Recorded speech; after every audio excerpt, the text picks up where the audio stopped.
Bart Pasiconis. Here. Kevin Foley. Here. Alan Cavagnaro. Here. Stephanie Dexter. Michael LeBlanc.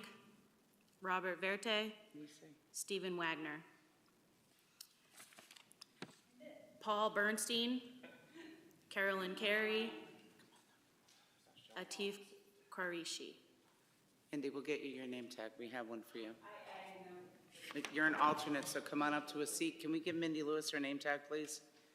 Because she's sitting for EDC. I seem to be the only one here so far. I don't understand how that happened. Okay, So, thank you. And we have go ahead. I was going to continue, but since no one else is here but her, I'll just stop. We good? You good? Okay. So now that the roll call is done, the strategic plan facilities discussion with Mohammed Al-Qadri. I don't have my glasses on. I'm sorry. In your microphone, there's a little button at the base. You can just hit that button and it will record. And this evening we're going to have, and I'd like to thank the chair, Jan Snyder, for coming and speaking to us. The microphones are on, yes. And welcome. Thank you. Thank you. Hello? Okay, are we on?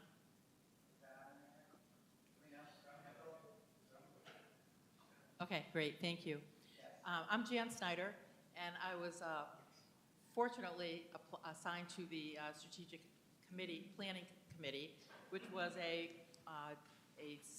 short-standing committee to get a job done, which was to identify a strategic plan for South Windsor. One has been in place since about 2014, and it's been modified through the years to go with changes in our different changes in operations and procedures and policies here in South Windsor.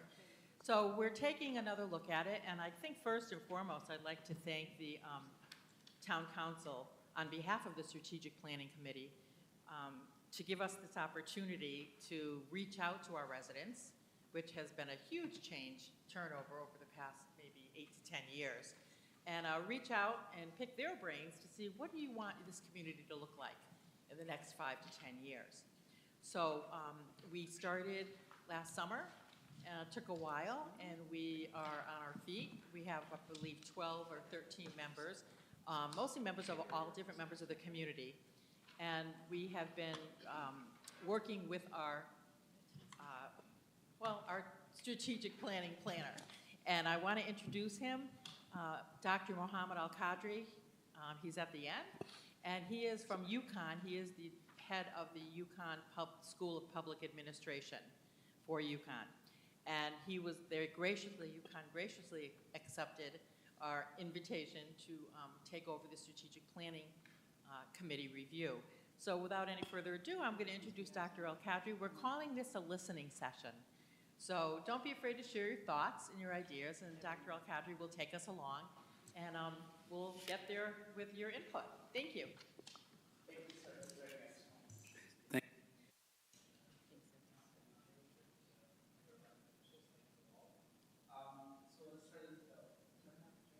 Oh, it's not on.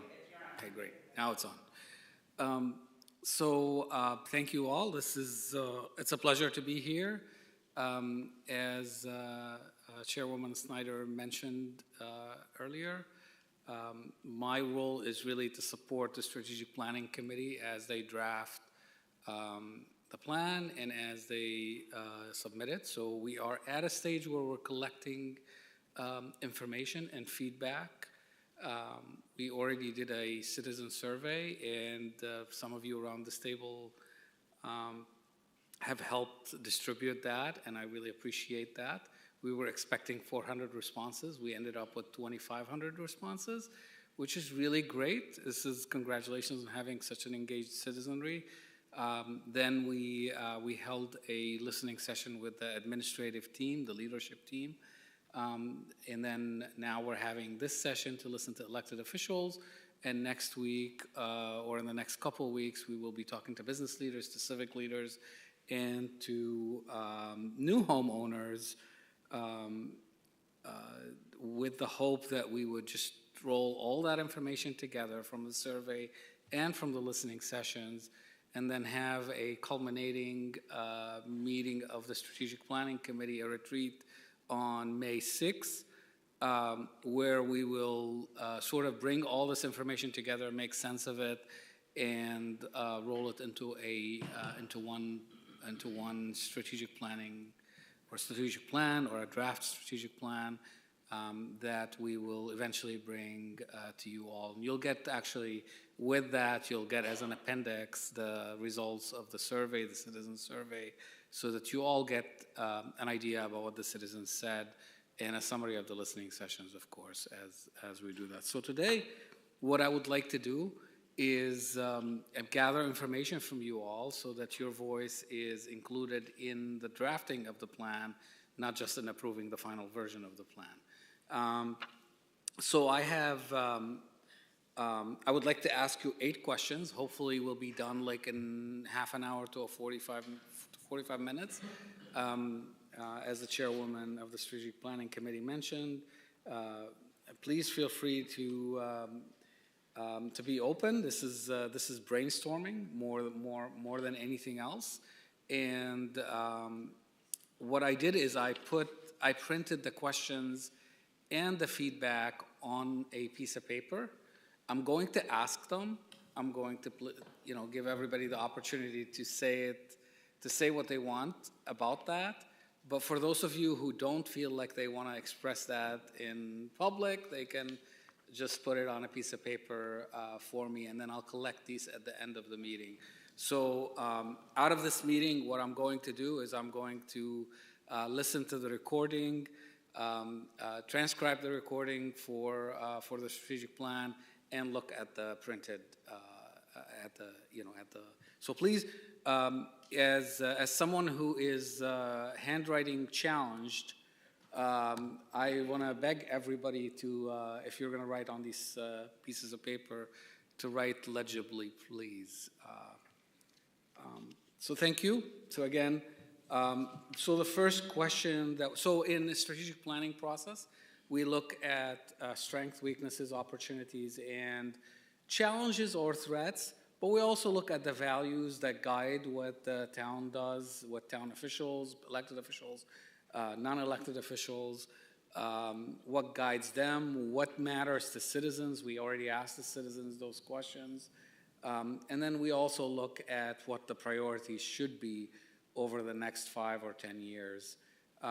So the first question that I have is, what are the core values that guide your day-to-day sort of engagement with the town of South Windsor in your role as elected officials and in the roles you play? So what are the values that come to mind? Again, you can express them orally, you can write them down. Either way is fine.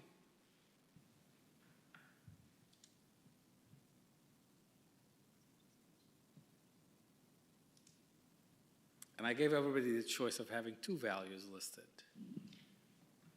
Well, rather than writing,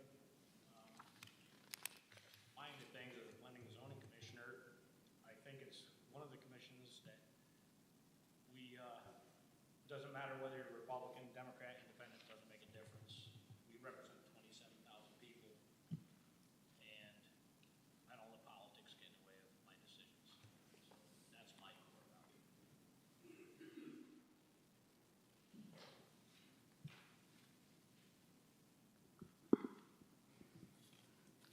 Go ahead. Other core values? Thank you, Kevin, for answering.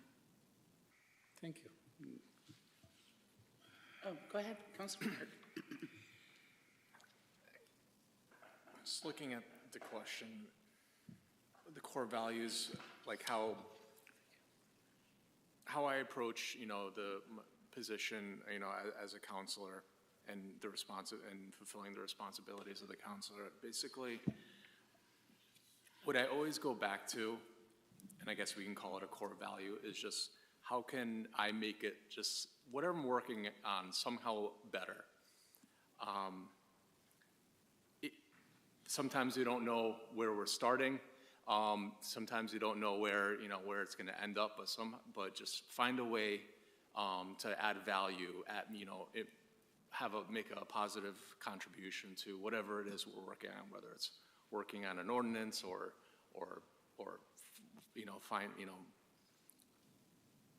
evaluating something or whatever. I can't think of examples off the top of my head, but making a positive contribution. Thank you. And so we're looking at question 1. That's what you're asking us? Is the question 1 on this paper? Yeah. As elected officials? Is there anyone else, volunteers, elected, that would like to speak? Go ahead. Alan? Yeah, want to make sure my mic was on, but the two things I would probably say is between transparency and accessibility. I think there's a lot of people in town that don't really know what planning and zoning does or what Board of Ed approves or really what town council does. So I think more of a streamlined way, more accessible way of trying to put that out to the citizens. So that's sort of what I'd like to see, and that's sort of what I strive to. So. Thank you. Go ahead, Stephanie. One of my core values in my whole life, through my working life and now into retirement, is continuous improvement. I think that's one of the things we've all tried to do with the latest revisions to our regulations, is to continually improve how we live in this community, how we grow together. Thank you. Board of Ed members? Just raise your hand. We don't have lights on the microphones, but if you'd like to speak and say something. Anita? Dr. Longo? Sorry, I thought you looked like you wanted to say something. I was, well, you know, nothing new. I'd like to make the community that, you know, gives me so much better in any way that I can. That's my core values. Great, thank you. Bart? Core value, as far as being a commissioner on planning and zoning, we have to work within the regulations. We also have to work within the Connecticut general statutes. And one of the things that I've always tried to do when an application's come before us is to make the application that is the final accepted, approved application better than it was when it first came before us. So that's That's a one good of my plan. core values. Thank you. Phil? For me, one of them is as a counselor, for the residents to feel like their voice is being heard. We get emails, we get phone calls. Just have a chance to talk to them. You know, for me, what I thought maybe wasn't a big problem, as you talk to them, you realize, yeah, it is an issue. So that's one of my core values, is just to make sure that everybody feels their voice is heard. Thank you, Phil. Absolutely, go ahead. So a couple of things that drive me and the Board of Ed its position is raising awareness for families and students, how to make the most of their high school careers, the K-12 careers, and helping them identify resources, you know, that they have available to them. Good. Great, thank you. Anyone else? Dr. Paterno? Yes. Thank you, Madam Mayor. Absolutely. I think for me, there have been two principles. One is service to the community, and one is giving back to the community that gave me and my family so much when my kids were young. And I think I've been extremely lucky in the sense that everybody in this room, and I don't know many other towns that have this many volunteers who are willing to serve their community. So in that sense, I think we're one of the strongest towns in Connecticut. Thank you. Anyone else? Any other board members? Board of Ed? Mr. Zimmerman? No? Not at the moment, no. Okay. Don't mean to put you on the spot. Okay. Well, my core values as the mayor of our community and sitting on the council for 13 years, I've always been an advocate for our community, but what's most important to me, an advocate for the residents of our community, what's most important to me in the role that I sit in is to, one, respect the charter, because that's the oath that we took, but two, it's health, safety, and welfare for our community as a whole, and to follow that guideline every single day in everything that I do within our community and for our community. And the other, I had it, number two, I had it in my head there first. Oh, I'm sorry. To make decisions that is in the best interest of our community and for the betterment of our community. That's my core values. not my own personal, if I like it or don't like it, I put myself aside, but what is the best interest for the community as a whole? That's where I come from. A global thought. Thank you, everyone. Go ahead. We move on to the next prompt. Where do you think the town of South Windsor should, what do you think the town of South Windsor should do in the next 5 years? Comments? We'll just go around the room, raise your hand so I can see you, if you'd like to speak. And in reference, when you say do in the next 5 years, that's a really broad question. Yeah, anything. It's meant 5 years. that way. That's a real, it's meant that way, okay. Is it where we should be or should do? What should we do? What should the town And keep in mind, guys, do in the next 5 years? if you don't mind, real quickly, so the Strategic Planning Committee worked on all of these questions also. So when you see them, these are questions that everyone in our committee, in our town, has answered at a certain point. So there's not really a rephrasing of a question. Everybody's getting the same question, just like a SAT, MCAT, just like an exam. Everybody gets the same question. So whatever comes to you, when you read that question, that's your answer. Don't read into it. 2 + 2 is 4, last time I checked. So so I'm just saying that's how we should answer these questions to the best of your ability, because we've all answered these. Then it should be, what do you think the town of South Windsor should do in the next 5 years? Well, if there's a mistype, then there's a mistype. Okay, that's all. That's a Yep. That way you can do either way. It's Yeah, okay. well, hey, at the same time, though, where do you think it should be? So for me, I'll answer the question. What do I think the South Windsor should do or be or what? It should be as diverse as possible when it comes to food, play, anything that our town can enjoy and our families can be a part of. It should be as diverse as possible. There should never be a part of our community that does not feel that they're not equally represented in our town. Thank you. Deputy Mayor Kuhn. Mr. Foley, since you ran into that, do you have an answer for us? Yeah, well, I mean, one of the things that I've said, I think at our first meeting, where do we want to be in looking at the growth of our community and the strain that's put on the most important, to me, the most important is the Board of Ed, is that we go after grants. We find a way to buy land that is available, buy it from the landowners before the developers get to it, so that we don't have to impact the school system as much. To me, that's what I think, starting tomorrow, next 5 years, let's get on it right away, buy the land. Go for grants, put land in conservation, trust, whatever it has to be, that's, to me, the most important. And that's, if I could better understand that, is that to prevent more houses being built? Is that the goal of that? To control the growth of the community, because right now, at the Board of Ed level, we've heard it, we know what's going on. I mean, I don't know the exact number, 75 cents of every dollar goes towards Board of Ed because they're taxed. I mean, our schools they're not even finished, we're putting additions on. So it's kind of an indicator that it's out of control. So if land does come available, let's preserve it. I'm not saying hang a no vacancy sign on town, but we're pretty much there because in the next 5 years, it's not what I want to see, but I'm pretty sure if the town continues to grow at the growth that it's happening, we're going to have a paid fire department.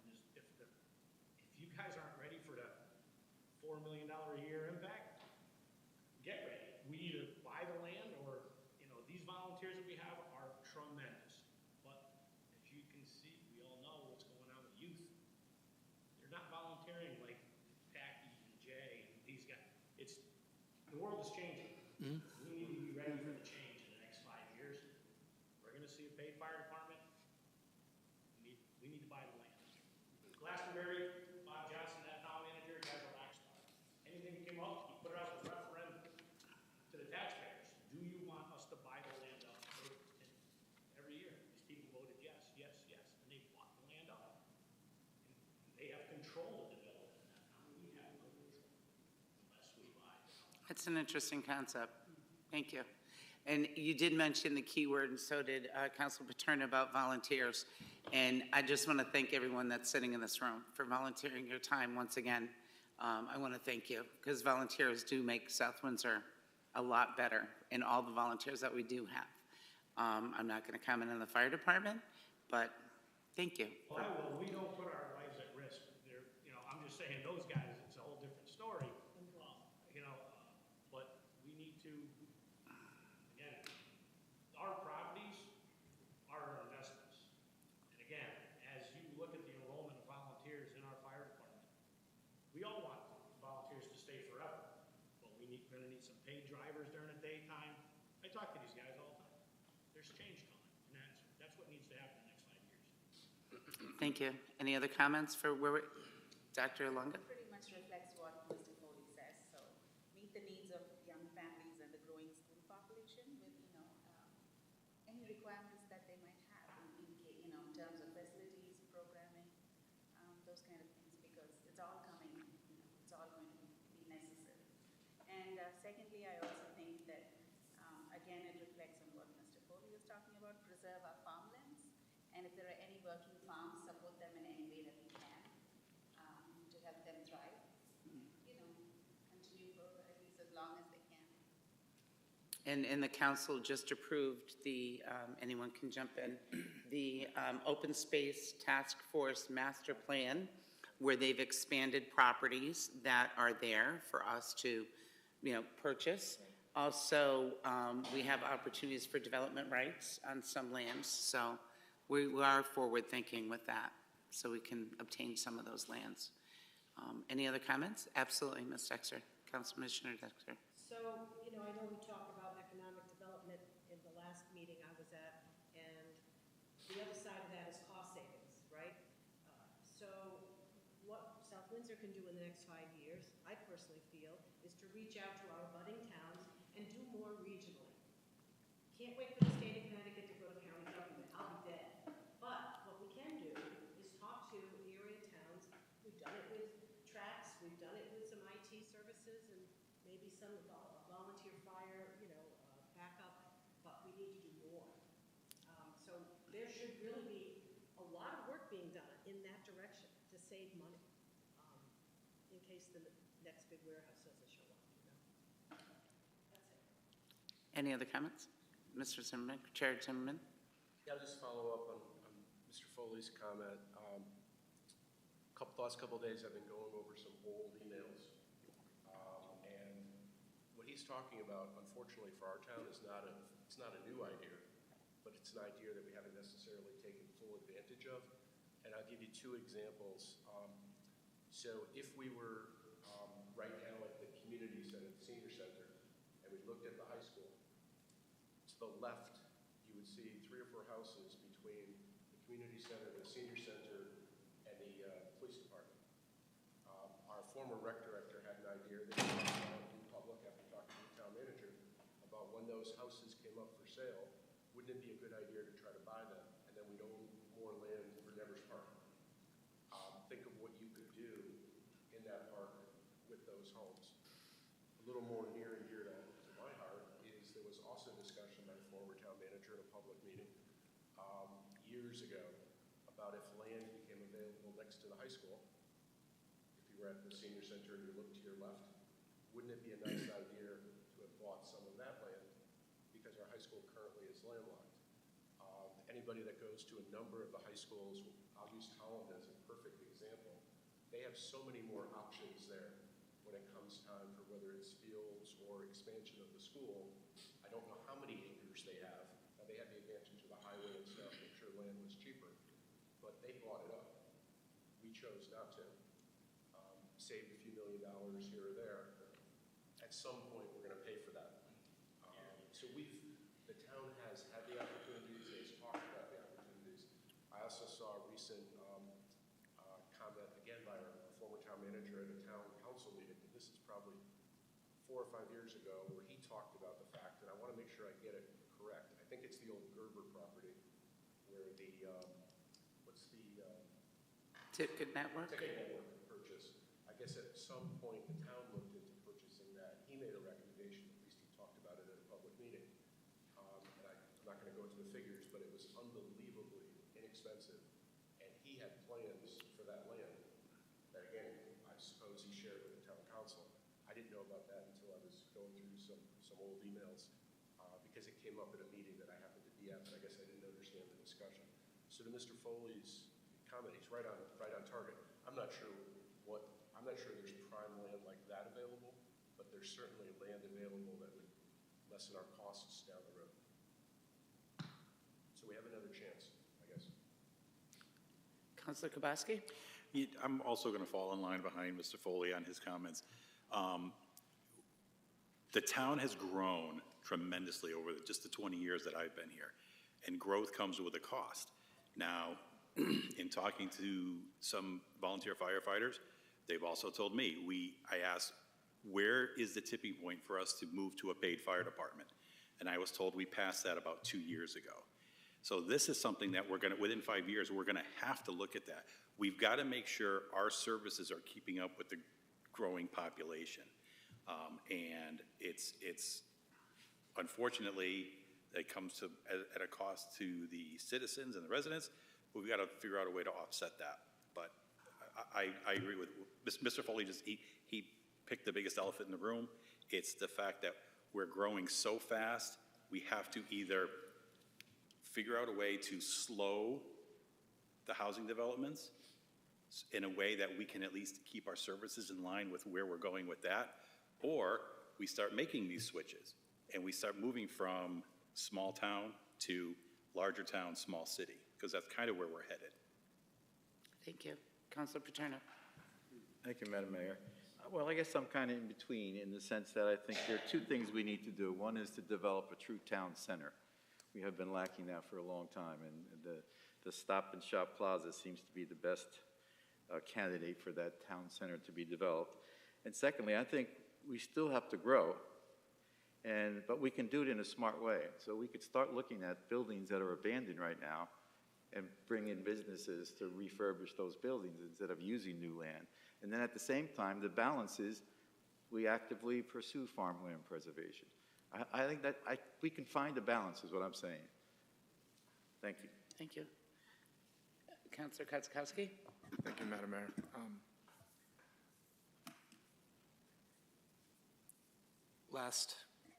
On Tuesday, I sat in on a Planning and Zoning Commission workshop with the consultants that are working on the Plan of Conservation Development. And a central theme that was kind of coming out of that discussion was focusing around the word sustainability. And I think sustainability is something that we need to work on and use more than just our use of our land and our policy, our land use policies, but go beyond that. So what I think, what South Windsor needs to do in the next 5 years, including, a big responsibility for the people in this room, is to work on our policies and practices and really make decisions based on these policies that work towards making South Windsor more sustainable in the next 5 years and beyond. And, we talked about, our farm, preserving our lands to control housing growth, we, talking about other things like that. But, we have to expand it more, and like use of, making sure we're using our energy and developing energy strategies in a sustainable way. We're managing our infrastructure, dealing with traffic and water and sewer needs in a sustainable way. The word, shout out to all the great volunteers in our town, making sure that we grow our volunteerism in town in a sustainable way. And also moving on to, our budgeting and whether it's capital or operating or Board of Education, making sure that's growing in a sustainable way, making sure our debt management policies and practices work in a sustainable way, and expand our town services in a way that, not only meet the needs of the community, but also don't exhaust, you know, the town's resources in a non-sustainable way. So I guess that's it. Thank you. Any other comments? Absolutely. Ms. Lewis? Hi, so I'm not elected official, just a volunteer.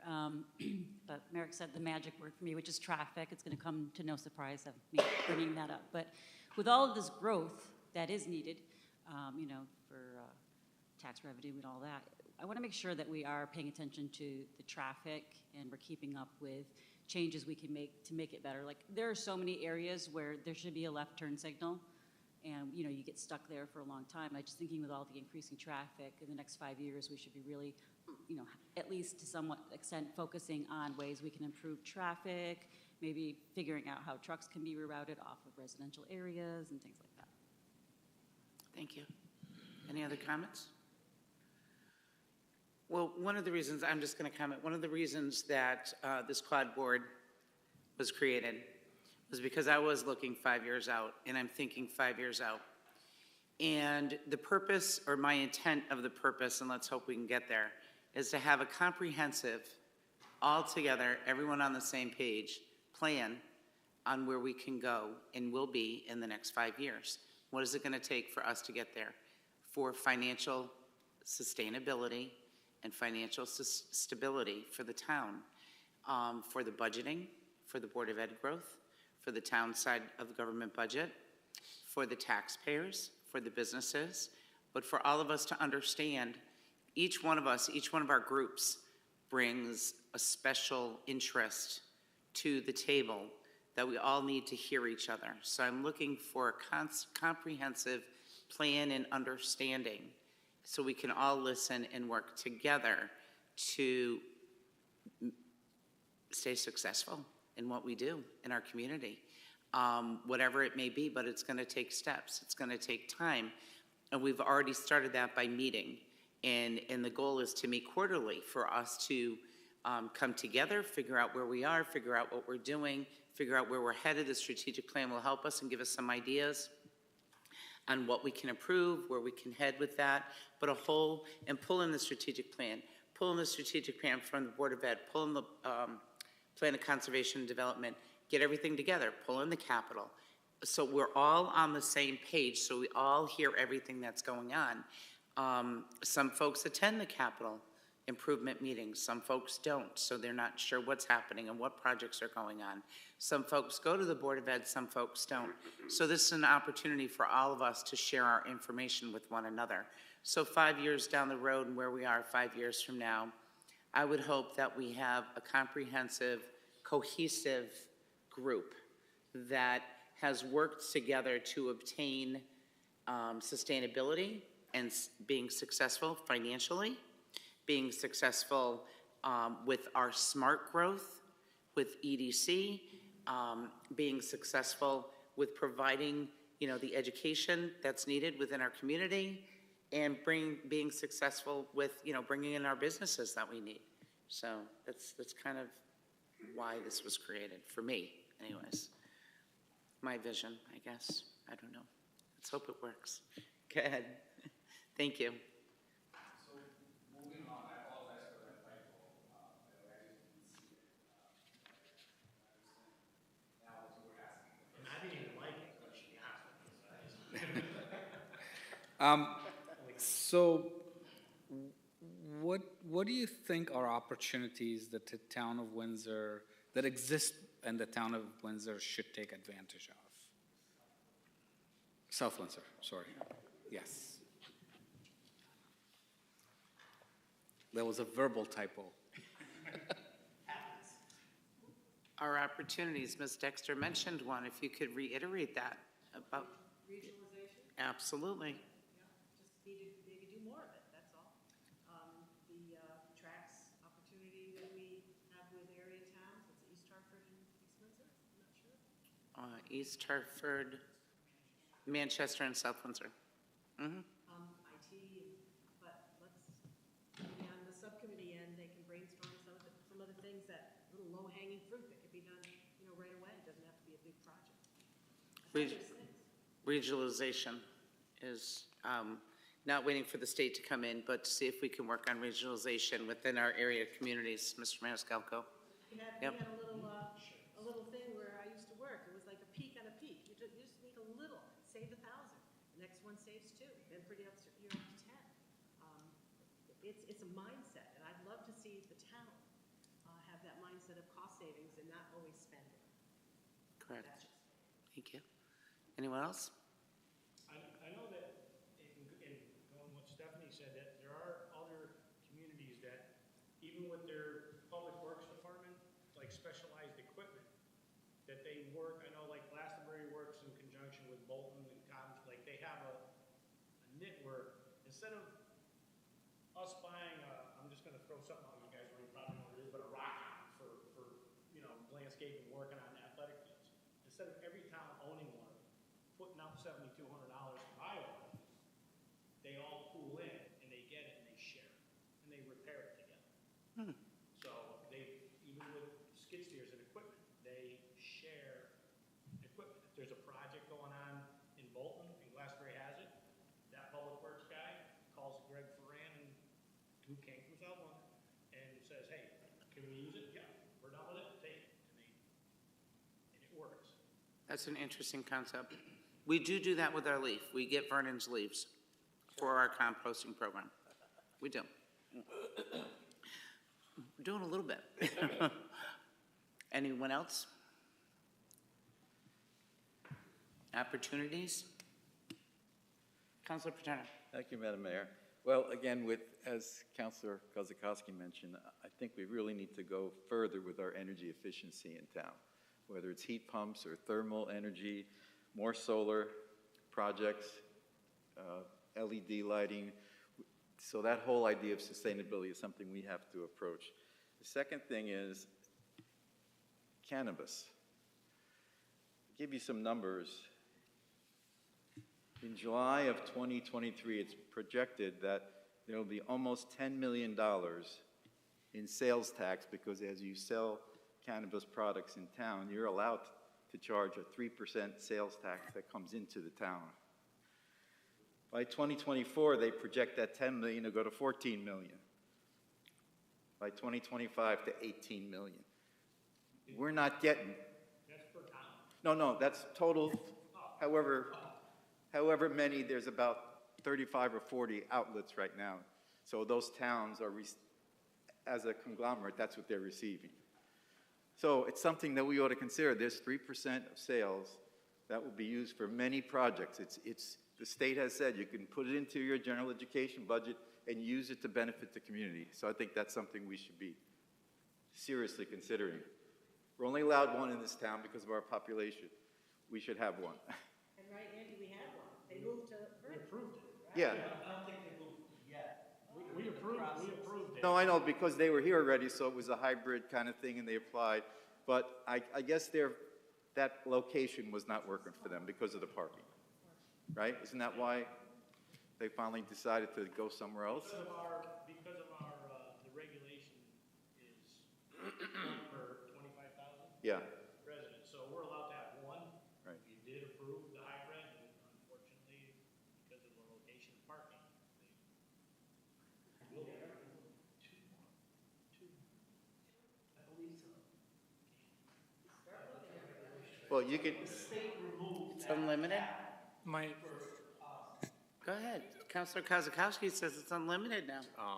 The Commissioner of Consumer Protection, or whoever's in charge at the state level, has basically lifted the requirement of the population requirement. So it's actually unlimited now, unless there's something in the zoning regulations that prohibits more, it is unlimited.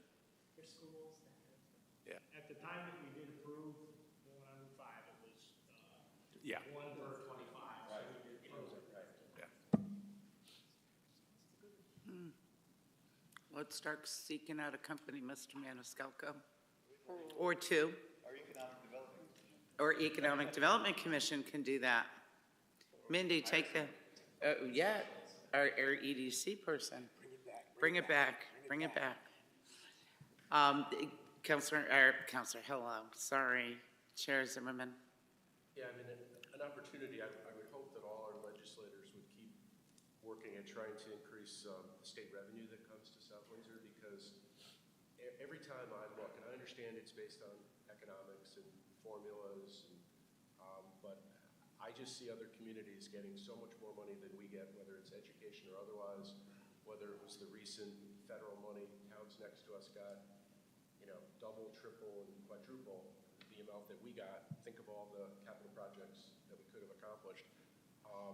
But to go back to spending, my view, especially because this is going to be made available to the public, I can't speak as much to the town side as the board side, given where I sit, but my impression is that the town side does as good a job as the board side does. And I know that I think we've averaged tax increases over the last 10 years. I don't know if it starts with a 2, but if it starts with a 3, it's very low. But I bet you it starts with a 2, which I think is impressive. I think it shows that, and the Board of Ed is, 60% or 65% of the total budget. We don't spend unless something's needed. And there's a lot of work that goes in everything before we spend any money. And my impression is the town side is doing very similar work. So I don't think that's as much of an issue. I think we have a revenue challenge, whether it's bringing business in or getting more state revenue is where I think the issue is. I would agree with that. We need to tap into the state side of things and see what more we can get, either grants or funding. And Dr. Carter, did you want to say something? Sure. I'll just echo some of the comments that were made about sort of missed opportunities for land. And to the degree that this is considered, I'll make it up. Let's say there was a beautiful piece of open space and it was $1 million. And I think sometimes the conversation is, well, do we have $1 million to buy that space? But I'm not sure, and maybe it does happen, how much cost avoidance is factored in. Because if X number of houses go into that $1 million space, that $1 million will be snapped up fast with teacher salaries, portables. You guys have heard this, but I don't think all of the P&Z members have heard this. And I think this is a good reality check. At Eli Terry, if 10 more kindergartners moved in this year, we would need an additional classroom. If 6 more third graders moved in, we would need an additional teacher and an additional classroom. At Orchard Hill, if 2 more third graders moved in, we would need an additional teacher and an additional classroom. If 4 more fifth graders moved in, we would need another teacher and an additional classroom, and it goes on. So we're 2 kids away, 3 kids away for needing a portable and needing a teacher.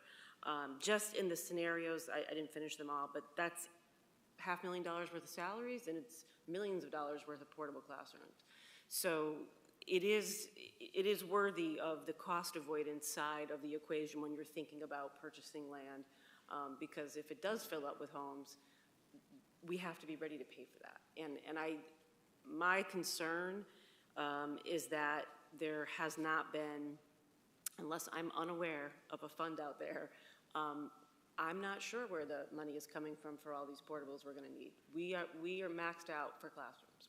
Every classroom is used right now. So anytime we add those 2 and 3 and 4 kids, those are all big dollars. And I think what might, maybe why it's snuck up on people a little bit is, as we've had very fast growth, so it's been hard to catch up, right? As Mr. Foley said, I mean, we have brand new buildings, so we're already having to put portables and additions on. We are an outlier, as you know. South Windsor is very unique, and it's really hard to find anyone in the state to compare us to. However, I am concerned that because we've grown over the past few years and been able to absorb it and have pretty reasonable budgets, people aren't, it's a saturation point. So if we had class sizes of 18 and a bunch of new development came in or houses turned over and we went to class sizes of 20, nobody really feels that. Nobody sees that. Goes to 22, nobody feels it, nobody sees it. Right now, we're at the point where every kid that joins us matters, and financially. And so I'm worried that that is not being braced for and planned for and funded. Because you can hear from just those few examples. It's not if 30 kids move into 3rd grade, it's 2 kids. So I'm just, not to be all doomsday about it, but I just think we have to be really thoughtful, because I'm worried that we don't have a plan for supporting these costs that are coming. Dr. Carter, if I could, I just want to reiterate a point that you brought up before multiple times, that when the original elementary schools were built, you could only build what the state allowed you to build for, and up to that size at that time. But because Pleasant Valley was last and we knew it would be much more children, the state allowed us to build it larger than we were restricted before with. And then so it wasn't your choice on the size of the school. We could have built it bigger. Yeah, I'm sure that's something that you probably would have wanted at the time, to have more space. But then also, you had said, and I want to reiterate, that you're calling every day to find out if we have those 1 or 2 extra children, to find out, and children are coming and children are going, and every day you're calling to make sure that we're good to go on the classrooms. I've heard you say that before, and you said that when we had our work session together with the Board of Ed. So hearing with what you're saying and where we're heading and the funding of it, that's where we have to look at. And yes, there's solutions, and solutions could be the land. Solutions can be bringing the businesses to help the revenue come into town and help the taxpayers to fund this and support our education, which everyone is moving here for. And yeah, you want a good education, sometimes the budget's gonna have to go up, and that's the reality of it. We were okay in the past, but now that the influx of students, so the budget does have to increase. So, thank you. Any other comments? Go ahead, Chair. I don't know if Dr. Carter wants to nail it a little bit, but Mayor Pendleton, the other thing that people need to understand is when the superintendent and Board of Ed developed the 10-year plan for the schools, our school population was going down. And when the first 3 schools, if I remember correctly, were approved by the state, the rise hadn't occurred yet. So for anybody, hypothetically on Facebook who wonders, why did you build the schools? Why do we need a portable at a school that we just built? It's because something unique happened in South Windsor, and we turned around the decreasing population, and now we're the fastest or one of the fastest growing, depending on which criteria you want to use, in the state. So there's something very unique to South Windsor, and it's not a negative. I think the fact that people want to move here and live here, and lots of people want to stay here, that's a good thing. We just have to meet the, even know if the word's challenge, but whatever the correct word is. Circumstances. Councilor Paterno. Thank you, Madam Mayor. I just think it's important also, though, on Mr. Zimmerman's point, to realize that we've done a good job in terms of planning and zoning with kind of moderating the housing developments, where most of our population is from people who have sold their homes, older folks whose children have left, and now they sell their homes to a young family. So it's not that we have so much new housing, it's that we have so much of a turnover because we have an older population in this town. So that's part of what's in this, factoring into this figure also. Go ahead, Brian. I hear what Councilor Paterno is saying, but that's really just one outlook. When you look at the multifamily complexes that have come to town, and prior to Tempo, we had never given a tax abatement for residential. It is counterproductive. I'm speaking as a citizen. It is counterproductive in bringing in multifamily and giving tax breaks, which can be called corporate welfare, and them having kids, any residential, kids, bringing kids into these complexes. You're battling 2 different animals.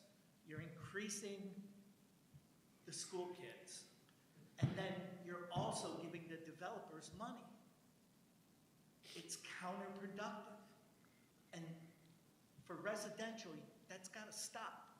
when all the condos were built in South Windsor, back in the mid-'80s, there were no tax abatements. They came anyway because they wanted South Windsor. They wanted South Windsor schools. If developers come in to build, they're going to build without the incentives. So my personal opinion is we shouldn't be giving tax abatements for residential ever, unless it's pointed to a particular thing that you want to increase. Otherwise, I'm 100% against it. Thank you. Anyone else? Mayor? Absolutely. Yes. Councilor Paterno. Thank you for your input. You can't compare the 1980s and tax abatements to what's going on today, because every town around us is giving tax abatements. You're in competition for everything, whether it's residential or commercial or small businesses. So to go back to the 1980s and say we didn't give tax abatements, well, nobody was. But think of the tax dollars that development brings in. That's what you have to look at as well. And they don't bring as many kids into the town as single-family homes do. But you're not building single-family homes. Well, You're we not are. building many. We don't have that much Okay. land left. We are, yes. Hang on. Go ahead, sir. Yep. We really want to stay on time, so maybe it's a great discussion, maybe not for the strategic Great. planning part of the meeting. But in item number 4, I think maybe we've touched that, and what are the priorities? I think we mentioned that here now, just I'd like to recently. jump to 6, actually, if that's okay, because I think we took care of 4 and 5, and I can extract information from what you all said into those. So let's talk about weaknesses of the town. What do you see as the biggest weaknesses in the town? You only need to point to 2. Absolutely, Mr. Foley. So, just, and again, as a taxpayer, this has nothing to do with planning and zoning, but when I look at our fleet from our public works, it's second to none, you know. There is no other town, there's no other community, and I work in a lot of them that have what we have. I mean, it's almost like, it seems like it's carte blanche as far as the spending at the public works garage. It's second to none to nobody else. I'm telling you, there's towns that are a lot bigger than us that have half of what we have. And I think, That first part, what was your first line? I want to make sure I captured it correctly.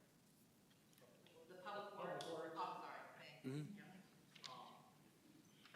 and that, I'm not saying that the guys are fantastic, our services are phenomenal, but I think we can stretch our trucks out longer, okay? That's what we have mechanics for.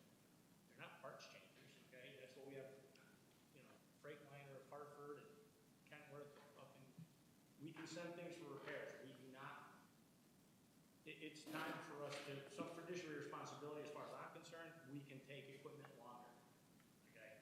I couldn't run my business that way. I cannot continue, like, we have to repair things and keep them for longer periods of time because of the cost of what these things cost nowadays, okay?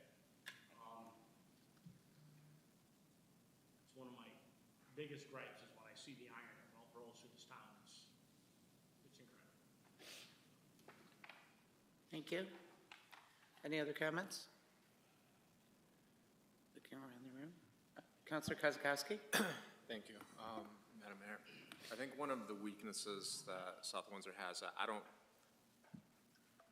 know if there's a solution to, but is our ability to get the attention of our leadership in Hartford. We're a town that's kind of small, but not too small. We're affluent enough where we're not going to, that we're not, a priority. We haven't been majorly impacted by, developing, big highway through us. We haven't been impacted in any negative way like that, where we just can't. There's nothing special about South Windsor that can attract attention from Hartford and attract dollars from the state. And, you know, that's something that we deal with. We deal with when, you know, maybe we're not eligible for grants that, you know, that we might be able to benefit from. And, you know, that, yeah, I guess that's something that we need to deal with. Anyone else? Any other comments? I see one weakness in the fact that our town gets hit with so many lawsuits. We're just trying to regulate our development and things like that. So, just saying. Any other comments? Thank you. A weakness for our community. What's the greatest weakness in our community?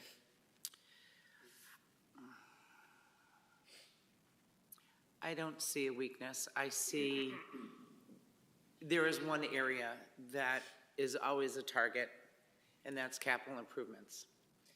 And I know you're sitting over there smiling, Jane. Capital improvements, yeah. Capital improvements is always cut during budget time to try to save money. We have a $40 million list of improvements on the town side to improve various items within our infrastructures. And, you know, we need to catch up and keep up. And over the years, it hasn't been fed or built upon in the way that it should. It's been a slow growth over the years, as you know, well know. Yes, so that's the short-sightedness of the town's piece, I think. Thank you. Go ahead. So moving on to what are the greatest strengths, and I think we will end with that question so that you can have more time to talk budget. Okay. You want us to skip that? What do you want us to do with that one? The strength? Well, yeah, let's talk about strength. Let's talk about strength. Yes. Let's go. Do strength. South Windsor strength. Go. I think it's education. We hear all the time people come to this town for education. We're seeing all this growth. That's why people say they're coming here, which is why it's frustrating that we're talking about cutting school budgets, right? We have to invest in what our strength is and why people are coming here. Okay. More? Strengths? Go. Obvious one, our location between 91, 84, 291. We're like right in the triangle of Location, location, location. We are in the prime spot, absolutely. That is one of our key strengths, especially for the commercial end of things. We should never devalue who we are. Because, and I don't want to get into the money end of things, but 291 that connects, the reason why these big places want to come here is because of infrastructure and the pathway to get their trucks on the road. It's a benefit and it's a curse at the same time. So we need, I think it was American said it, and I wasn't there, but I heard it, it was, we need to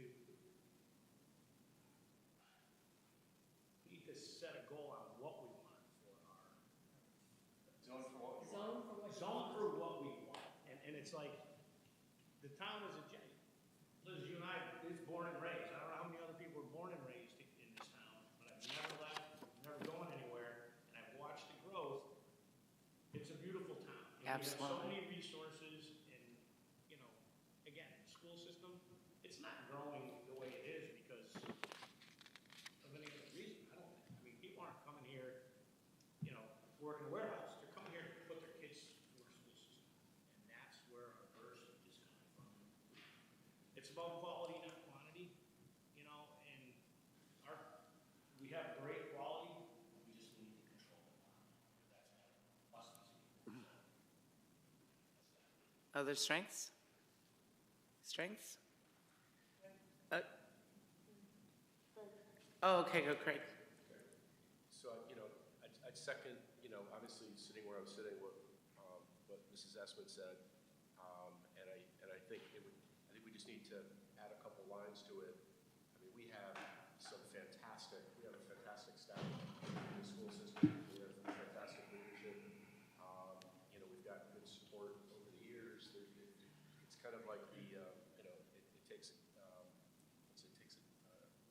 takes a village, well, it's taken a village to make the school system what it currently is. That's number one. The deputy mayor hit on something early.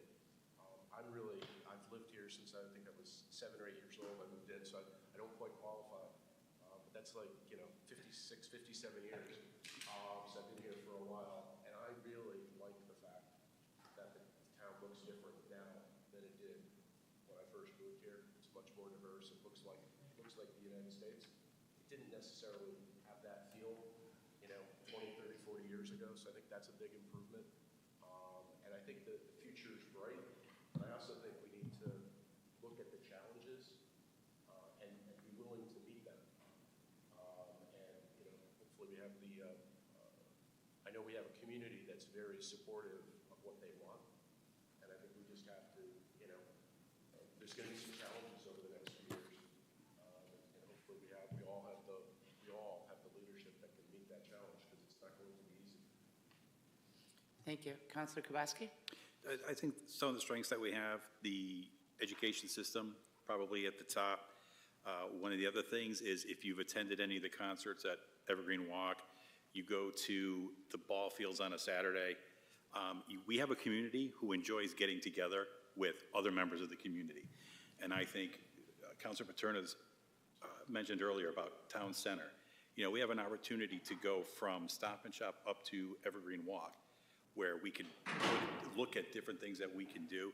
But I think that is one of the things that we enjoyed when we came here. We moved here from Burlington, and it was not very welcoming there, which was one of the reasons we moved. And we came here, and it felt like home as soon as we got here. And that's because of the people, and I think that's a huge, huge strength for the town itself. Thank you. Councilor Paterno? Thank you, Madam Mayor. I think one of our key strengths, and you don't always find this in towns, is that the cooperation and the collaboration between the Board of Education and town government.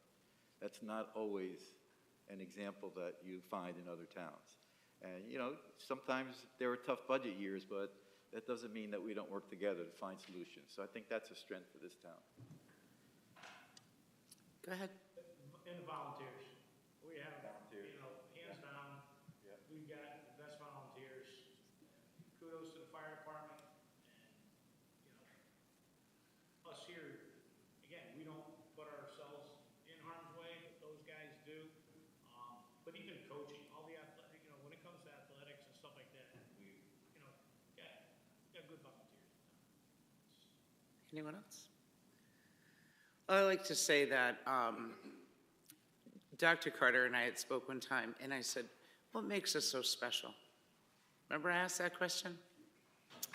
And what makes us so special and our strength here in South Windsor is there are a multitude of things that we can list that are our strengths. And I will start with our paid employees of the Board of Education, the teachers, the staff at the town side, all of the administrative, all the human services, the rec department, the town services, the police department, the fire department, all our paid employees, public works, the building department, planning, and so, all of our departments and our staff is incredible. We are very, very blessed within our community to have, we have for many, many years employed exceptional staff within our community. I can speak from the town side of things. Board of Ed, I've just experienced that with our children and grandchildren. So the other thing that I have that makes us so special, South Windsor has heart. And the heart that South Windsor has, we have heart and we have spirit. And that comes from its residents. And the heart and the spirit that comes from the residents are the folks that do want to volunteer, are the people that are invested within our community with their volunteerism, or as I said in a podcast that I did, is that whenever there is a tragedy in town, whatever it may be, the heart and the spirit of South Windsor comes together and supports that family, that circumstance, bringing them food, bringing them clothing. It brings tears to my eyes of joy and of comfort in the spirit of South Windsor is existing today as it was back in the day when we were growing up here. That's something very unique about South Windsor is we have heart and we have spirit. And I truly believe it is our residents and our businesses, all of us that live within the four walls of South Windsor, what makes our town so unique and special and strong. We're unbeatable. Yeah, sorry, I love it. Love it. Well, if I may, I'm not presenting the findings of the survey, but I want to say, as someone who has read more than 2,500 entries, because everybody was allowed to enter a couple of entries in open-ended questions, I can tell you the passion of your residents just was spilling over, I think, the computer, and that heart and spirit was just amazingly obvious. You're lucky to have the residents that you have in this town, I think. Wow, that's great. Thank you, Dr. Al-Khaidri. So I think we're done. We did take a little bit longer, but we really heard some great suggestions and are listening. We got so much information from you, so thank you for participating and providing that. And stay tuned, because over the next probably month and a half, we'll be working on the drafts to take to the town council, which is ultimate town council approval, and we'll be sharing it with everybody. So thank you again for everybody, and have a great rest of your meeting. Thank you. Thank you. Thank you very much, sir. Thank you, Jen. Thank you. But I think, our biggest challenge as we move forward is going to be, at least today, it's inflation. Moving forward, I think it's going to be the change in our attitude towards development as we move forward, particularly in the idea that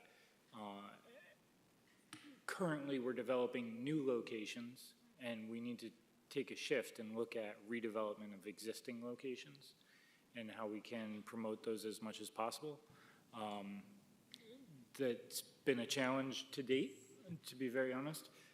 Because there are those new locations out there for certain developers, that's always more appetizing, and they're always interested in building something new rather than trying to shoehorn a project into something that's existing. But that is going to be a change for us as we move forward to try to find the highest and best use for new development as we move forward to generate new revenues. Additionally, as we had some of our conversations just the other night, I had some conversations regarding looking at revenue streams a little differently rather than providing services through tax generation. Maybe it's through fees for service, and what that might look for and how it might look like and how that might change. So really trying to flip some things on their head in an effort to try to control our costs and make them as fair and equitable as possible for the community. If I could just interject, you were just talking about redevelopment. The first thing that popped to my head was Evergreen Walk 2.0 and how the redevelopment is going on down at Evergreen Walk with the businesses and bringing more businesses in and using the space differently for various businesses that may be coming in there. So if we can do that to the rest of our industrial, if we can do that in other areas of town, that would be fantastic. Yeah, and I think one of the things we need to remember, especially about economic development related to business and commercial, retail, industrial, markets change, and the way business occurs changes. The way Evergreen Walk was designed 10, 15, 20 years ago is very different than the way commercial business is occurring and happening today. And I think we need to, part of that's because of Amazon, part of that's because of the pandemic, part of that's because of just the way the world has moved and shifted. We need to always be aware and Open-minded and taking on thinking outside of the box and doing things differently. And that's one of the things that I found that everyone within our community, some folks don't like change and they wish that it was the way that it was 20 years ago, 30 years ago. But sometimes you have to go with the flow. You have to change things. You have to think out of the box on how to do things differently for a better improvement, for a better result. So to remain open-minded and look outside of the box. Yeah, and I think in the same vein as that open-mindedness, we need to be mindful that markets move and markets happen with or without us. You know, we, a little earlier, had a conversation about wanting cannabis retail locations within our community. At this point in the game, that's probably a pretty tall order to get within the town of South Windsor, because there are cannabis locations on just about every side of us on our borders, making us market not competitive at this point. So, you know, we need to make sure that we're riding the front of that wave when those waves come through rather than the backside, because we will miss the wave altogether. Does anyone have any questions of the town manager? Absolutely, Mr. Foley. Quick question. The prior town manager, when Matt was here, he had signed up with a company called Buxton. Are you still affiliated with them? No, they were cut out of the budget last year or the year before. Yeah, 2 years ago. Yeah, so Buxton provided a lot of statistical data around certain types of businesses that we should try to bring to the community because there were actual market gaps within there. We've actually seen some filling of a lot of those market gaps to date. The hope that I saw with Mr. Galligan and even myself had with Buxton, and one of their big marketing points is that they have all these connections to all these businesses throughout the country, and that when you identify these market gaps, we're going to connect you with those businesses specifically. That was not exactly the case when we started to really dig into it. A lot of the, yeah, you know, we wanted, unfortunately, they had access to certain businesses that were maybe of a tier or quality that were not equal to or up to the caliber of what we believe South Windsor should be, to be very honest. And, you know, we want to bring businesses to our community that are going to be of a high quality, that are going to add to our community, that are going to benefit our residents and bring us kind of to that next level. And we found that they didn't have access to those types of businesses as a result. Go ahead. Just speaking about redevelopment, can you share any update on Mestec, on New Palmer? Sure. So, you know, one of the big challenges, we've had multiple developers and conversations with developers related to Mastech. When the moratorium on distribution facilities went in, a lot of them walked away from that facility. In all honesty, I mean, It's been vacant for a long time. I understand that, but with the desire to move distribution forward and with the heat of that market at the time when the moratorium was put in place, we were talking to 2 or 3 of them at that time. Almost all of them have walked away at this point. There is still some interest. Is it still considered an ERECA site? I mean, is there a lot of What site? I couldn't. environmental issues? Sure. There. Why would anybody want it in the condition it's in? Because it is a prime location for distribution, in all honesty. I mean, you can get on and off the highway within a matter of minutes in that location. Isn't the moratorium done at the end of April on warehouses? Yeah, and I would. Been extended For how long? 4 months. So it's not the end of April. We have 4 more months to go? We have 4 more months or until the Planning and Zoning Commission puts in regulations that we feel will meet the needs of the community. But it's close. Yeah, it could be shorter. Okay, okay. Yeah, I would hypothesize, at least with the Mastech location, once the moratorium is ended, that you will see developers probably looking at that location pretty quickly. I mean, we've had nibbles and people interested over, even throughout the moratorium period, but that has been a challenge in trying to end the deal, so. Have we ever reached out federally, because it is a brown site? Have we reached out to the federal level to say, this is a brown site? Yeah, so a lot of your brownfield redevelopment grants are going to want to have some type of, okay, what are we going to do for the end user? That's the first part. And the second part is you have to have actual access to the site, meaning that the site needs to be municipally owned. So currently that site is owned by a private individual. they've not granted the town access to do testing or do core samples or anything else. So we all kind of generally know that it's a hot site, which basically means under a phase 1, it's contaminated, which really means, all that really means is that all of us are sitting here saying, it looks really bad, we think we know what's going on there, and it's probably contaminated. To get to that phase 2 step within the brownfields world, we would have to go on and actually do testing and coring and all those sorts of things. Typically, privately owned properties and their owners don't want to allow a municipality or the government or anybody else to go and do that, because then all of a sudden they're going to be held responsible and liable for what's there if they were to sell it. So my hope is that we can get some type of a developer in who's interested in the property enough. We can work hand in hand with them to apply to those grants, so that way once their purchase and sale agreement goes through, we can apply for those grants. The phase 2s are done, then we can go on from there to get additional funding. Yeah. Craig? Yeah, can I just take advantage? We have the town manager to my right, we have planning and zoning to my left.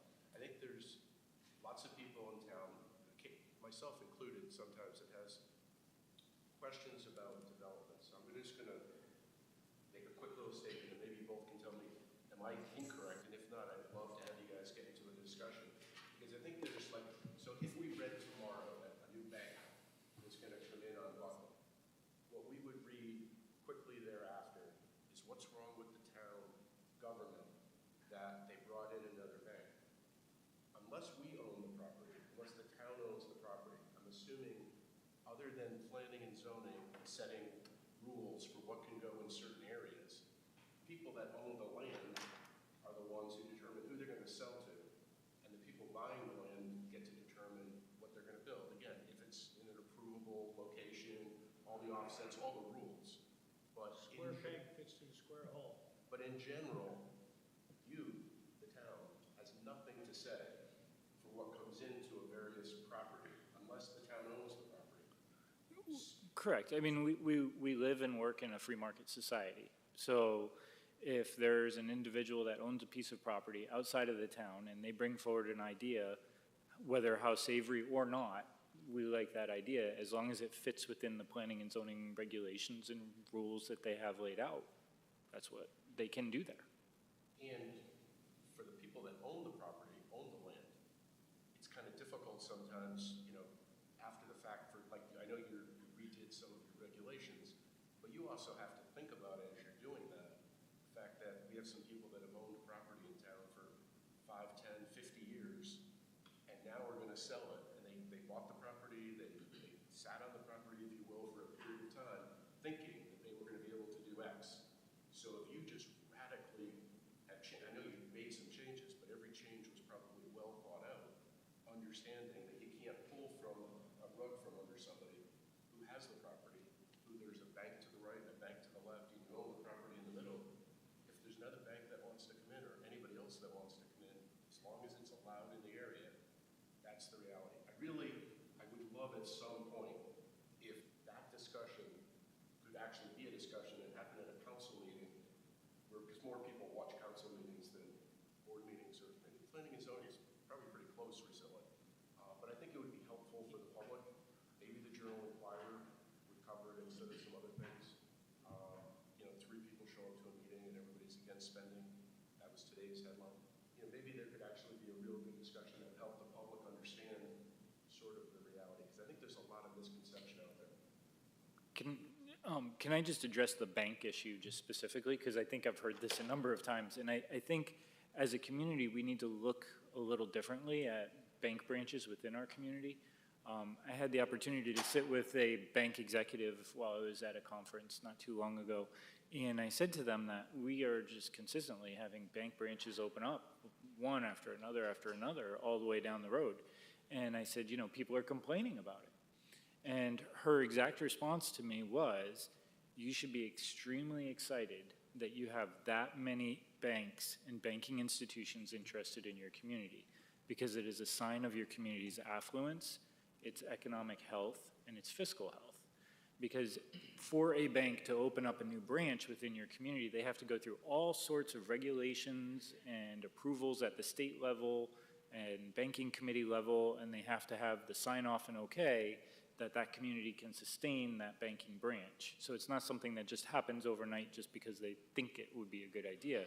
There's actually a drive behind that, and we should actually be celebrating the idea that we have multiple banking institutions interested within our community. You know, on Craig's point that, you know, when families have land and generations, you know, and I'll go back to what I said at the first squad meeting, the true stewards of the land, they're passing on. The next generation's taking ownership of this land, and they can't wait for that other generation to go, because it's a lot easier to grow houses or buildings than it is to grow crops.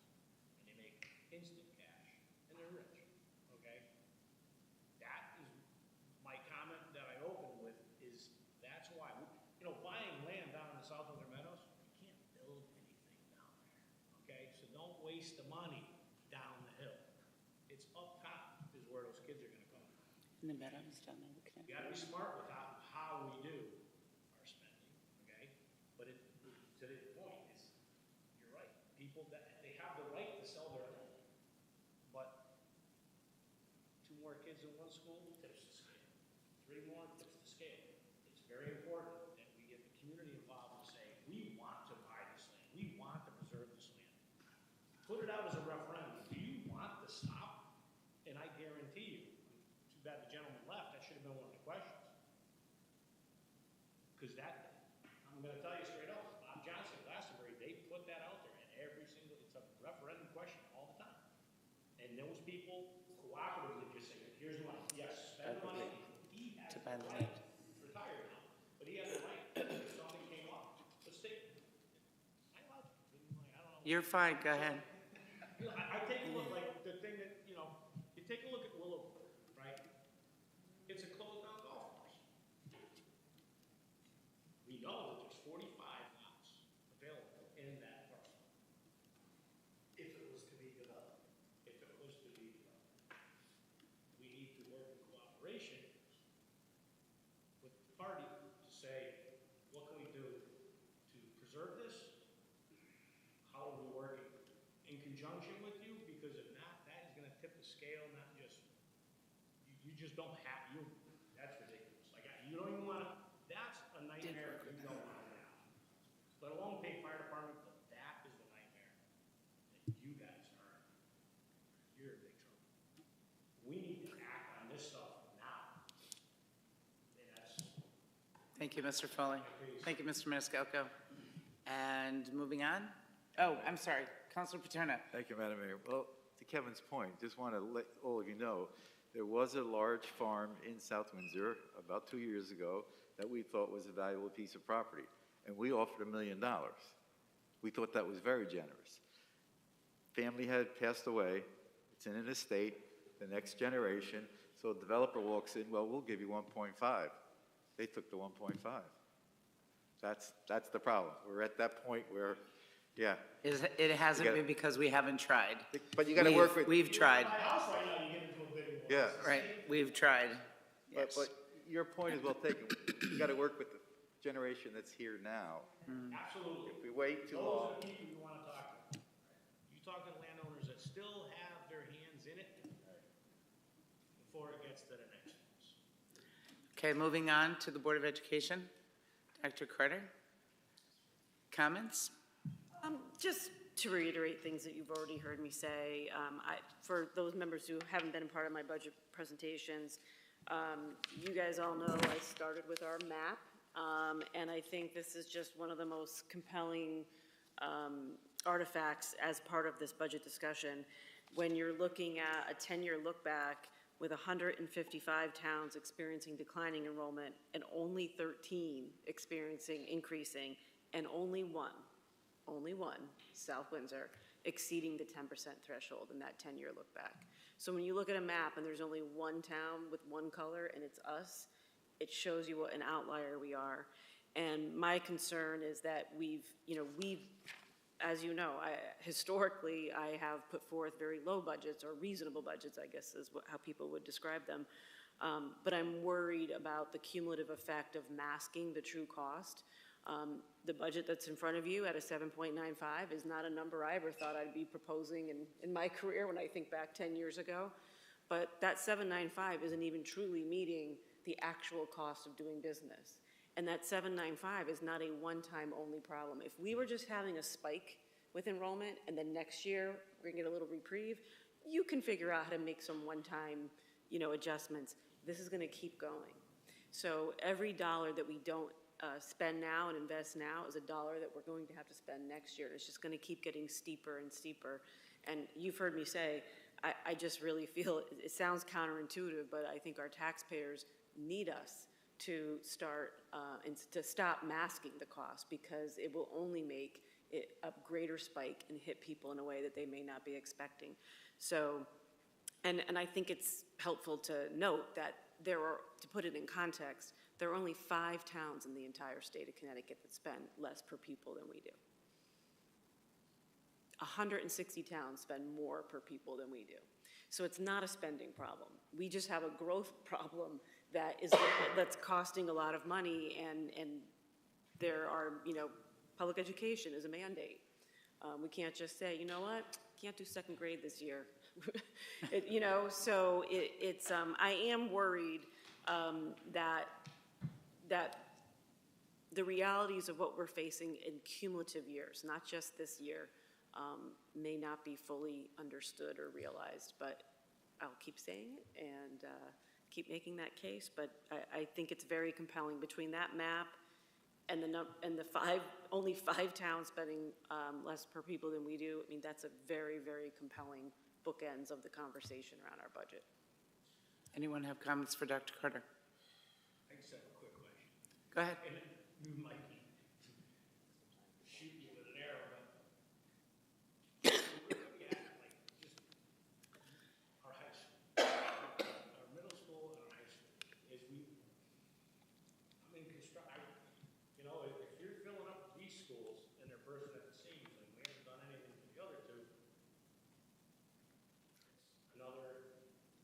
we have shock and awe that's coming our way. It's inevitable.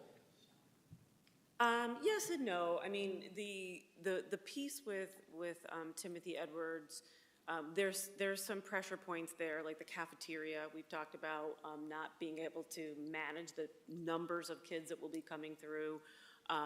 We are benefiting from the preschool program that's been an entire wing there moving out. And so there may be some, I haven't even talked to the board about it, so I have some creative ideas about ways that we might maybe move some things that would open up some space at TE. We built 4 classrooms last summer in the middle of the footprint. Not that we wanted to, but we needed to build 4 classrooms within the footprint of TE, with big hallways that we added classrooms to. So we've done a lot at TE. The high school currently will benefit from taking on Wapping as an annex. And without that, we would be in serious trouble because, as it was mentioned before, that is a landlocked area.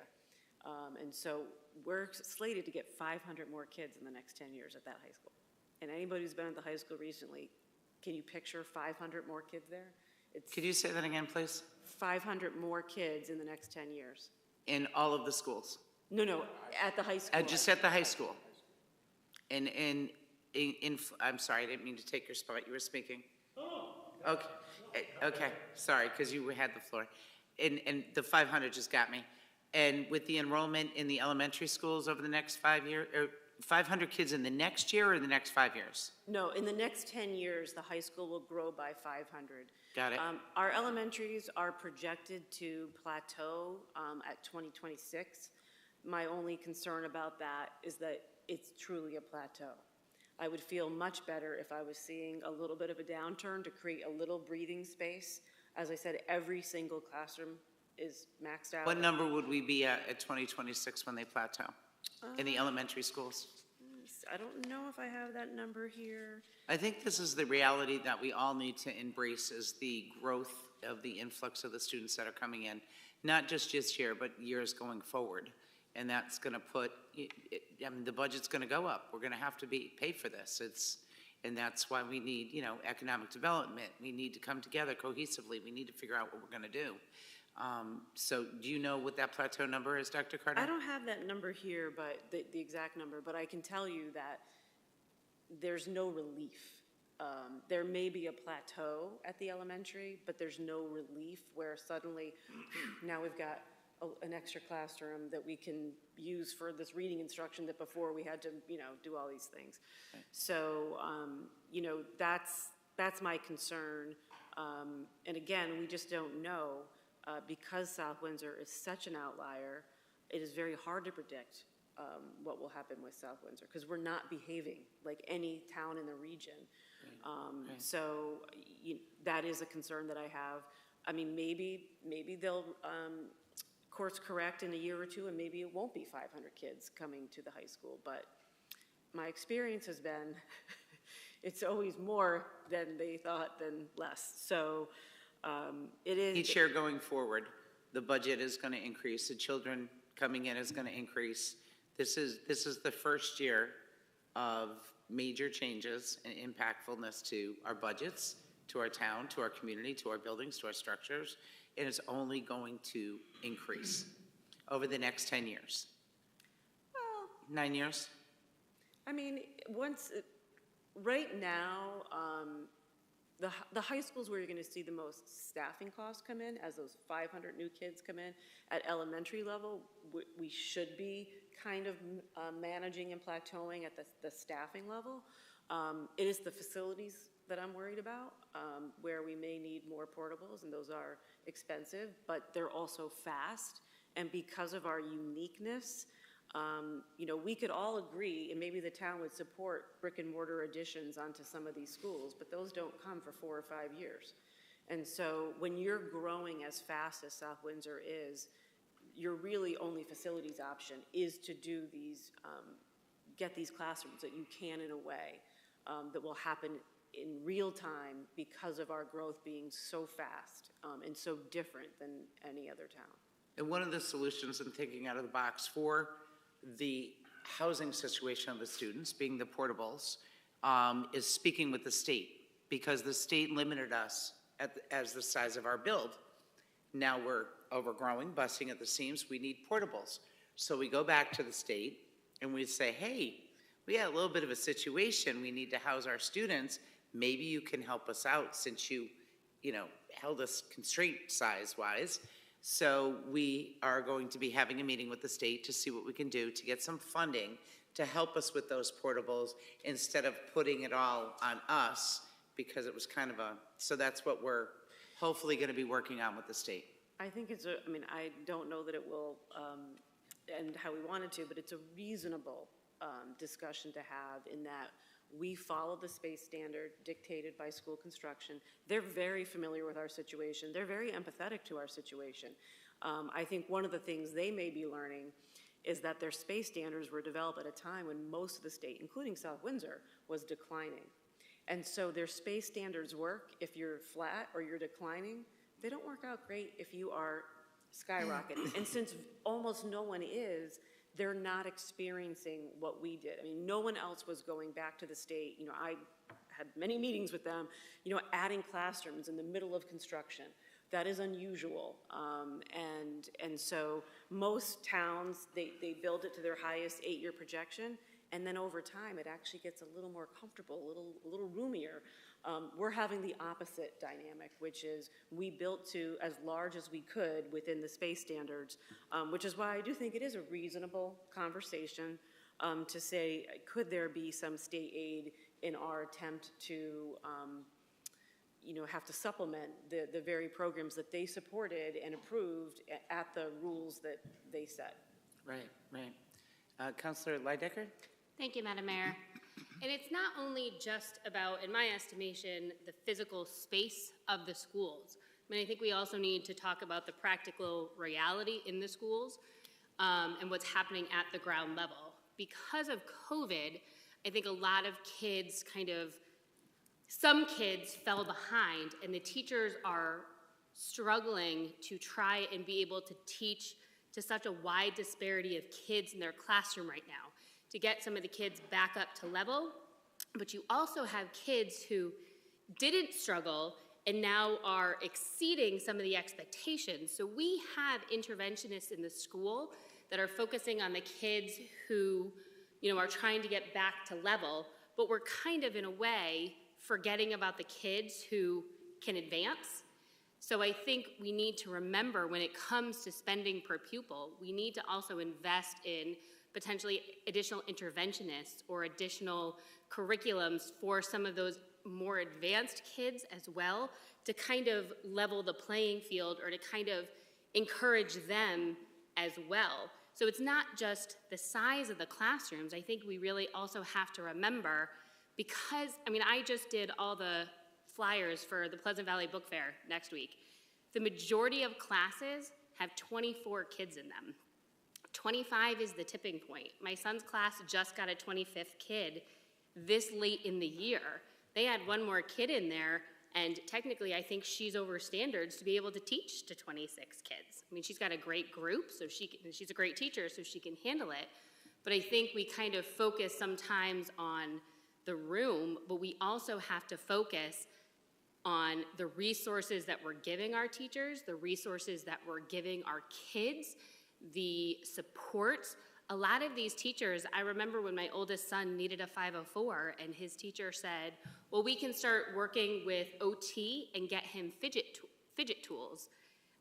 These were things that his teacher, she bought out of pocket for my child. I was horrified to hear that. I'm like, oh my goodness, just tell me, I'll buy them for you. But that's what our teachers are doing, because they don't have necessarily the funding that they need to support the kids that are in their classrooms.